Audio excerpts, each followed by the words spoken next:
ಔಪಚಾರಿಕವಾಗಿ ನಾನು ಚಾರ್ಜ್ ತೊಗೊಂಡಿದ ನಂತರ ಭೇಟಿ ಕೊಟ್ಟಿದ್ದೇನೆ. ಯಾಕಂದರೆ ನಾನು 11ನೇ ತಾರೀಕು ಚಾರ್ಜ್ ತೊಗೊಂಡಿದ್ದೇನೆ. ಆ ನಂತರ ರಾಜ್ಯದಲ್ಲಿ ಇರುವಂಥ ಈಗ ನಮಗೆ 54 ಕಾರಾಗೃಹಗಳು ಇವೆ. ಸೊ ಎಲ್ಲ ಕಾರಾಗೃಹಗಳು ಸನೆ ನೋಡಬೇಕಾಗತ್ತೆ. ಆದರೆ ಮ್ಯಾಂಗ್ಳೂರು ಸ್ವಲ್ಪ ಸೂಕ್ಷ್ಮವಾಗಿ ಒಂದು ಕಾರಾಗೃಹ ಆಗಿರುತ್ತದೆ. ಅದಕ್ಕಾಗಿ ನಾವು ಇಲ್ಲಿ ಬಂದಿದ್ದೀವಿ. ಮತ್ತು ಈಗಾಗಲೇ ಇಲ್ಲಿ ನಮ್ಮ ಕಮಿಷನರ್ ಅವರು ಮತ್ತು ಈ ಲೋಕಲ್ ನಮ್ಮ ಜೈಲರ್ಗಳು ಅವರು 2-3 ಸರ್ತಿಯಲ್ಲಿ ರೇಡ್ ಎಲ್ಲ ಮಾಡಿದ್ದಾರೆ. ಕೆಲವು ಕೈದಿಗಳು ಯಾರು ಒಳಗಡೆ ಸ್ವಲ್ಪ ಗಲಾಟೆ ಅವರು ಮಾಡಿದ್ದಾರೆ, ಅವರಿಗೆ ನಾವು ಬೇರೆ ಜೈಲಿಗೆ ಕೆಲವು ಜನಕ್ಕೆ ಈಗಾಗಲೇ ಹಸ್ತಾಂತರನ ಅವರು ಮಾಡಿದ್ದೀವಿ. ಕೆಲವು ಜನ ಇನ್ನೂ ಯಾರು ಇದ್ದಾರೆ ಅವರಿಗೆ ಕೂಡ ನಾವು ಬೇರೆ ಜೈಲಿಗೆ ನಾವು ಕಳಿಸ್ತೀವಿ. ಯಾರು ತಮ್ಮ ದುಡ್ಡಿನ ಕೊರತೆ ಅಥವಾ ಬೇರೆ ಸಮಸ್ಯೆ ಸಲುವಾಗಿ ಜೈಲು ಒಳಗಡೆ ಇದ್ದಾರೆ ಅವರಿಗೆ ಜೈಲು ಹೊರಗಡೆ ಬರೋಕ್ಕೆ ನಾವು ಡಿಸ್ಟ್ರಿಕ್ಟ್ ಲೀಗಲ್ ಸರ್ವಿಸಸ್ ಅಥಾರಿಟಿ ಏನಿದೆ ಅವರಿಗೆ ನಾವು ಸಂಪರ್ಕಿಸಿ ಅವರಿಗೆ ಹೊರಗಡೆ ಅವ್ರಿಗೆ ಮಾಡೋಕ್ಕೆ ನಾವು ಪ್ರಯತ್ನ ನಾವು ಅದು ಮಾಡ್ತೀವಿ. ಯಾರು ಒಳ್ಳೆಯ ನಡತೆಯಿಂದ ಇದ್ದಾರೆ ಅವರಿಗೆ ನಾವು ಎಲ್ಲ ರೀತಿಯಿಂದ ಸಹಕಾರ ಕೊಡ್ತೀವಿ. ಯಾರು ಸರಿಯಾದ ನೀರಲ್ಲ ಅವ್ರ ಮೇಲೆ ಪ್ರಿಸನ್ ಆ್ಯಕ್ಟ್ ಪ್ರಕಾರ ಅಥವಾ ಬೇರೆ ಕಾನೂನು ರೀತಿಯಾಗಿ ಏನು ಅವ್ರ ಮೇಲೆ ಕ್ರಮ ಜರುಗಿಸಬೇಕು ಅದು ನಾವು ತಗೋತೀವಿ. ಸರ್, ಈಗ ಈ ಜೈಲಲ್ಲಿ ಮೊನ್ನೆಯಷ್ಟೇ ಸುನೀಲ್ ಕುಮಾರ್ ರೆಡ್ಡಿ ಅವರು ಕಮಿಷನರ್ ಅವರನ್ನು ರೇಡ್ ಮಾಡಿದ್ರು. ಆವಾಗ 4 ಆ್ಯಂಡ್ರಾಯ್ಡ್ ಫೋನ್ಗಳು ಮತ್ತು ಕೀಪ್ಯಾಡ್ ಫೋನ್ಗಳು ಸಿಗುತ್ತೆ. ಆ್ಯಂಡ್ರಾಯ್ಡ್ ಫೋನ್ಗಳು ಹೇಗೆ ಹೋಗ್ತವೆ ಅನ್ನೋದು ಕ್ವಶನ್. ಕೀಪ್ಯಾಡ್ ಫೋನ್ಗಳು ಹೋಗಬಾರ್ದು ಆದರೂ ಹೋಗ್ತಾ ಇದ್ದಾವೆ. ಅದು ಹೇಗೆ? ಅಲ್ಲ, ನಾವು ನೋಡಬೇಕಾಗಿದೆ. ಈಗ ನಾನು ಇನ್ವೆಸ್ಟಿಗೇಷನ್ ಮಾಡೋಕ್ಕೆ ನಾನು ಈಗ ಸದ್ಯಕ್ಕೆ ಬಂದಿಲ್ಲ. ಈಗ ನಾವು ಪರಿಶೀಲನೆ ನಾವು ಮಾಡ್ತೀವಿ. ನಾವು ಅಧಿಕಾರಿಗಳ ಜೊತೆಗೆ 5 ಗಂಟೆಗೆ ಚರ್ಚೆ ನಾವು ಮಾಡ್ತೀವಿ. ಮತ್ತು ನಾವು ನೋಡೋಣ ಅದು ಯಾವ ರೀತಿ ಬರ್ತಾ ಇದೆ. KSISFನವರು ಪ್ರಿಸನ್ನವರು ಎಲ್ಲ ನಾವು ಸೇರಿ ಏನು ಆಗಿದೆ ಅದರ ಬಗ್ಗೆ ನಾವು ಚರ್ಚೆ ಮಾಡಿ ಮತ್ತು ಅದರ ಬಗ್ಗೆ ಕ್ರಮ ಈಗ ಈ ಪ್ರಿಸನ್ ಇದೆ AI ಟೆಕ್ನಾಲಜಿದು ಕ್ಯಾಮ್ರಾಸ್ ಅಳವಡಿಸ್ತೀವಿ ಅಂತ ನಾವು ಟ್ರಯಲ್ ಬೇಸಿಸ್ ಮೇಲೆ ಮಾಡ್ತಾ ಇದ್ದೀವಿ. ಈಗ ಇಂಟ್ರೂಷನ್ ಡಿಟೆಕ್ಷನ್ ಟೆಕ್ನಾಲಜಿ ಏನಿದೆ ಟ್ರಯಲ್ ಬೇಸಿಸ್ ಮೇಲೆ ನಾವು ಮಾಡ್ತಾ ಇದ್ವಿ. ಎಷ್ಟು ಮಟ್ಟಕ್ಕೆ ಅದು ಪರಿಣಾಮಕಾರಿ ಆಗುತ್ತೆ ಅದರ ಪ್ರಕಾರ ನಾವು ಅಳವಡಿಕೆ ನಾವು ಮಾಡ್ತೀವಿ. ಸೊ ಈಗ ಅದು ಕೆಲವು ಪ್ರಿಸನ್ನಲ್ಲಿ ನಾವು ಟ್ರಯಲ್ ಮಾಡಿದ್ವಿ. ಪರಪ್ಪನಗರದಲ್ಲಿ ಟ್ರಯಲ್ ಆಗಿದೆ, ಮೈಸೂರಲ್ಲಿ ಟ್ರಯಲ್ ಆಗಿದೆ. ನಾವು ಬೇಕಾದರೆ ನಾವು ಮ್ಯಾಂಗ್ಳೂರು ಕಡೆ ಕೂಡ ನಾವು ನೋಡ್ತೀವಿ. ಅಲ್ಲಿ ಕೂಡ ನಾವು ಕಲಿಸ್ಬಿಟ್ಟು ಇಲ್ಲಿ ಟ್ರಯಲ್ ನಾವು ಮಾಡಿಸ್ತೀವಿ. ಬೆಳಗಾವಿಯಲ್ಲಿ ಮಾಡಿಸ್ತೀವಿ, ಕಲಬುರಗಿ, ಬಳ್ಳಾರಿ. ಆ ನಂತರ ತೀರ್ಮಾನ ನಾವು ತೊಗೊಳ್ತೀವಿ ಅಳವಡಿಕೆ ಮಾಡಬೇಕು. ಯಾಕೆಂದರೆ ಸುಮ್ಮನೆ ನಾವು ಅಳವಡಿಕೆ ಮಾಡೋದು ಸರಿಯಾಗಲ್ಲ. ಆದರೆ ಸದ್ಯಕ್ಕೆ ಪರಪ್ಪನಗರದಲ್ಲಿ ಈಗಾಗಲೇ ಒಂದು ಅಳವಡಿಕೆ ಆಗಿದೆ AI ಬೇಸ್ಡ್ ಇಂಟ್ರೂಷನ್ ಡಿಟೆಕ್ಷನ್ ಸಿಸ್ಟಮ್ದು.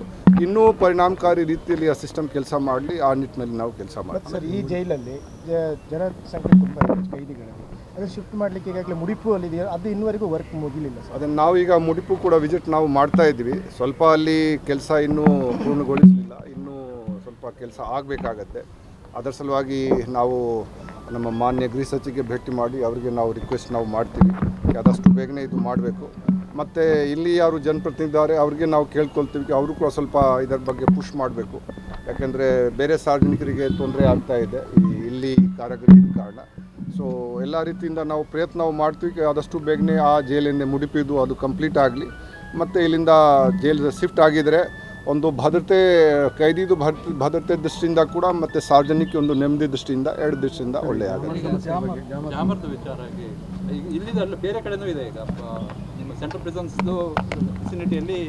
ಜಾಮರ್ದು ಸಮಸ್ಯೆ 15 ವರ್ಷದಿಂದ ನಾನು ಕೇಳಿಕೊಂಡು ನಾನು ಬರ್ತಾನಿದ್ದೀನಿ.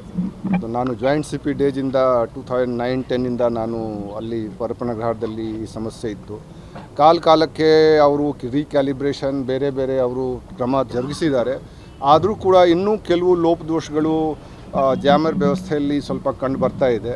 ನಾವು ಕೂಡ ಈಗ ಮೀಟಿಂಗ್ ತೊಗೊಂಡು ಅದು TCILನವ್ರಿಗೆ, ಅದು ಟೆಲಿಕಮ್ಯುನಿಕೇಷನ್ ಕನ್ಸಲ್ಟೆಂಟ್ ಇಂಡಿಯಾ ಲಿಮಿಟೆಡ್ನವರಿಗೆ ಮತ್ತು ಡಿಪಾರ್ಟ್ಮೆಂಟ್ ಆಫ್ ಟೆಲಿಕಾಮ್, BSNL ಯಾರ್ಯಾರಿದ್ದಾರೆ ಎಲ್ಲರಿಗೆ ನಾವು ಕರೆದಿದ್ದೀವಿ.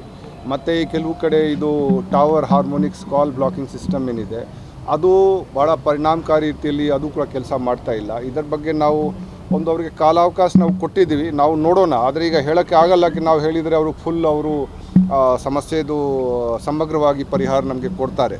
ಅದು ನಮಗೆ ಡೌಟ್ ಇದೆ. ಯಾಕೆಂದ್ರೆ ನಾನು ಮೊದಲೇ ಹೇಳಿದ್ದಕ್ಕೆ 15 ವರ್ಷದಿಂದ ಈ ರೀತಿ ಸಮಸ್ಯೆಗಳು ಈ ರೀತಿ ದೂರುಗಳು ನಾನು ಕೇಳ್ತಾನೇ ಇದ್ದೀನಿ.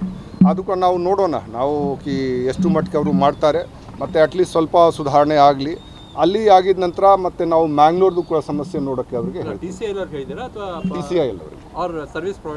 ಅಲ್ಲ ಅವ್ರಿಗೆ ಕೂಡ ಎಲ್ಲರಿಗೆ ಹೇಳಿದ್ದೀವಿ. ಇಲ್ಲ, ರಾತ್ರಿ ಒಂದು ಮೊಬೈಲ್ ಫೋನ್ ಅವ್ರಿಗೆ ಸಿಕ್ಕಿದೆ. ಅವರು ನಮ್ಮ ಸರಣ ಬಸಪ್ಪ ಅವರು ತಮ್ಮ ಸ್ಟಾಫ್ ಅವರು ಇದು ಮಾಡಿದರು. ಸೊ ರಾತ್ರಿ ಕೂಡ ಅವರಿಗೆ ಒಂದು ಮೊಬೈಲ್ ಫೋನ್ ಸಿಕ್ಕಿದೆ. ಕಾಲಕ್ಕೆ ಅವರು ಸರ್ಚ್ ಮಾಡ್ತಾ ಇರ್ತಾರೆ. ಮತ್ತು ನಾನು ಈಗಾಗಲೇ ನಮ್ಮ ಪೊಲೀಸ್ ಆಯುಕ್ತ ಅವರು ಅವ್ರದ್ದು ಉಪಾಯುಕ್ತ DCP ಲಾ ಆ್ಯಂಡ್ ಆರ್ಡರ್ ಅಥವಾ DCP ಕ್ರೈಮ್ ಅಥವಾ ನಮ್ಮ SP ದಕ್ಷಿಣ ಕನ್ನಡದವರು ಅವರು ಕಾಲಕ್ಕೆ ಬರ್ತಾ ಇರ್ತಾರೆ. ಅವ್ರಿಗೆ ನೋಡ್ತಾರೆ, ಯಾಕೆಂದರೆ ಅವ್ರದ್ದು ಕೈದಿಗಳು ಇವರು. ಅವ್ರಿಗೆ ಸ್ವಲ್ಪ ಕ್ರಿಮಿನಲ್ ಇಂಟೆಲಿಜೆನ್ಸ್ ಕೂಡ ಸಿಗುತ್ತೆ. ಮತ್ತು ಈಗ ನಾವು ಜೈಲ್ ಕಂಟ್ರೋಲ್ ಮಾಡಿದರೆ 60% ಲಾ ಆ್ಯಂಡ್ ಆರ್ಡರ್ ಮತ್ತು ಕ್ರೈಮ್ ಕಂಟ್ರೋಲ್ ಆಗೋದು. ಈ ಹೊರಗಡೆ ಈ 40% ಪ್ರೊಟೆಸ್ಟ್ ಮತ್ತು VIP ಡ್ಯೂಟಿ ಇದು ಎಲ್ಲ ಇರೋದು.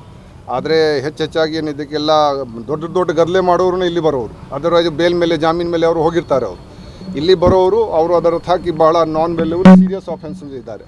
ಸೊ ಇಲ್ಲಿ ನಾವು ಅವ್ರಿಗೆ ಕಂಟ್ರೋಲಲ್ಲಿ ಇಟ್ಕೊಂಡ್ರೆ, ಸೊ ಅದಕ್ಕಾಗಿ ಲೋಕಲ್ ಪೊಲೀಸ್, KSISF ಮತ್ತು ಪ್ರಿಸನ್ ಡಿಪಾರ್ಟ್ಮೆಂಟ್ ಎಲ್ಲ ನಾವು ಕೋಆರ್ಡಿನೇಟ್ ಮಾಡಿಕೊಂಡು ಕೆಲಸ ಮಾಡಬೇಕಾಗತ್ತೆ. ಅವರು ಮಾಡ್ತಾ ಇದ್ದಾರೆ ಈಗಾಗಲೇ. ನಾವು ಇನ್ನೂ ಹೆಚ್ಚಿನ ರೀತಿಯಲ್ಲಿ ನಾವು ಮಾಡ್ತೀವಿ. ಸರ್, ಈಗ ರಾಜ್ಯದ ಬೇರೆ ಬೇರೆ ಜೈಲು